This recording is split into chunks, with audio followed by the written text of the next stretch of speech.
Practice the balanced system of breathing exercises, we've done that.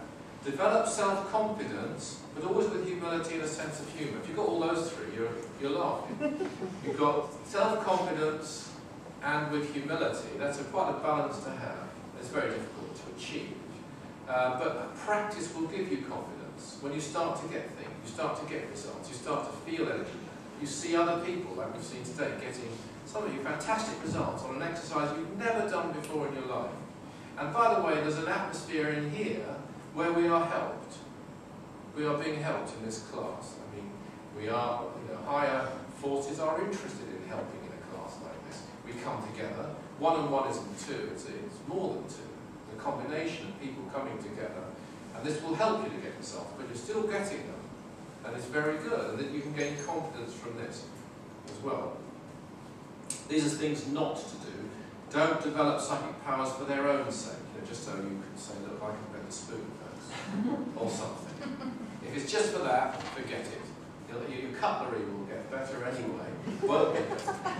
Forget it. Don't dabble in negative magic. Absolutely, that's absolutely out. Anything which is designed to harm others, unpleasant, what they used to call black magic, negative magic, rituals that are harmful. No, run away from that. Don't let guides control your life. We're not really touching on guides much. If you want to ask about guides later before we finish, I'll happily answer. But they're wonderful. If they're good guides, they won't. I was going to write a book at one time called A Good Guide Guide. But they won't. But that can happen, and they might be well-meaning. You mustn't let that happen. Don't enter a negative trance condition. In other words, a state of consciousness, and some people teach this, but I'm against it, and Dr. King was very against it, where you don't control the trance you're in. And obviously keep away from hallucinogenic drugs and such stimulants, especially in your development. Don't make any predictions of death or critical illness. That's very important, because if you do get into, say, giving a reading to people, if you go down that road, it can be self-fulfilling. They'll start to think, oh, he's predicted or she's predicted that, and they'll start to believe it. So you've got to be careful how you go about it. I think psychics should be trained in counselling. They're not all. I think counsellors should be trained in psychic development as well. That would also be just as useful. But there's more to it than just picking up things. I'll tell you one story about that, which I came across, was a person who came to see me who was actually a hotel porter. And he said to pay, he was a bit psychic, people brought he gave palm readings, but actually he was doing more than palm readings. And somebody came to him and he said, you've tried something twice and failed, and you'll try it again tonight and you'll succeed. There was a patient in the hospital. And that person, that night, committed suicide. And it turned out they'd tried twice before. Now this is a very unpleasant story, I must admit. It's the worst, it's the only case like it that I know of, so I don't want to put you off. But he blamed himself. He said, would that person have done it if I hadn't? I mean, he was psychically accurate. He didn't know the person at all, but it didn't really help them either. This is the point I'm making.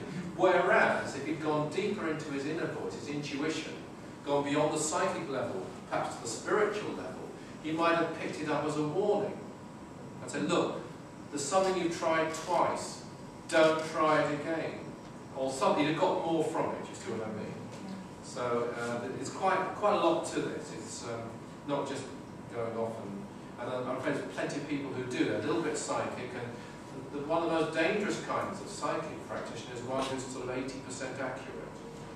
Because you'll hear all this stuff and you'll believe it. So, God, they knew that, they knew this, they knew that. And then they'll give you the 20%. They don't mean to, and which isn't accurate, and you'll believe that too. So you just got to be a bit careful. If you're guided by your own intuition, you'll be fine. Absolutely fine. Don't jump to hasty conclusions about psychic impressions. I've covered that.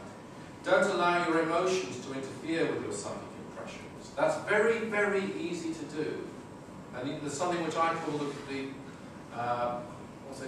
Father Christmas complex. I knew a psychic like that. He used to work on the radio a lot with him. And he picked up what people wanted very accurately. And he wanted them to be happy. And he would tell them. He said, look, you are going to to move house next year. But it wasn't always true. He wasn't making it up, but he couldn't tell the difference between his desire to please them, and the impressions which he was getting very accurately. Although he told me I was going to live in a ranch in Nantucket, which I didn't want to do, and I found there aren't any ranches in Nantucket. But nevertheless, he was a nice chap. He's trying to please me, I think. Don't adopt a fatalistic approach to divination. Yeah, that's very important, by the way. You know, you can pick up an impression, but it's not unalterable. We can change our karma. That's a massive subject, which we really haven't got time to do justice to. But that's the purpose of life, to change our karma. Not to say, look, this is my destiny, so I'll sit back and wait for it all to happen. It's to say, this is my potential, that's what I've got to try and avoid, this is what I've got to try and change, that's what I could be doing, which I shall harness. It's a much more, proactive, empowering thing than just somebody fortune telling you what will and will not happen. You're going to meet a tall, dark stranger, and you're going to marry them. And then you just sit there and wait. Do not use psychic powers solely to make money or for entertainment. There are some who disagree with me on that, but I don't think that's what they're there for. And don't use psychic powers to harm others. So there's some do's and don'ts for you.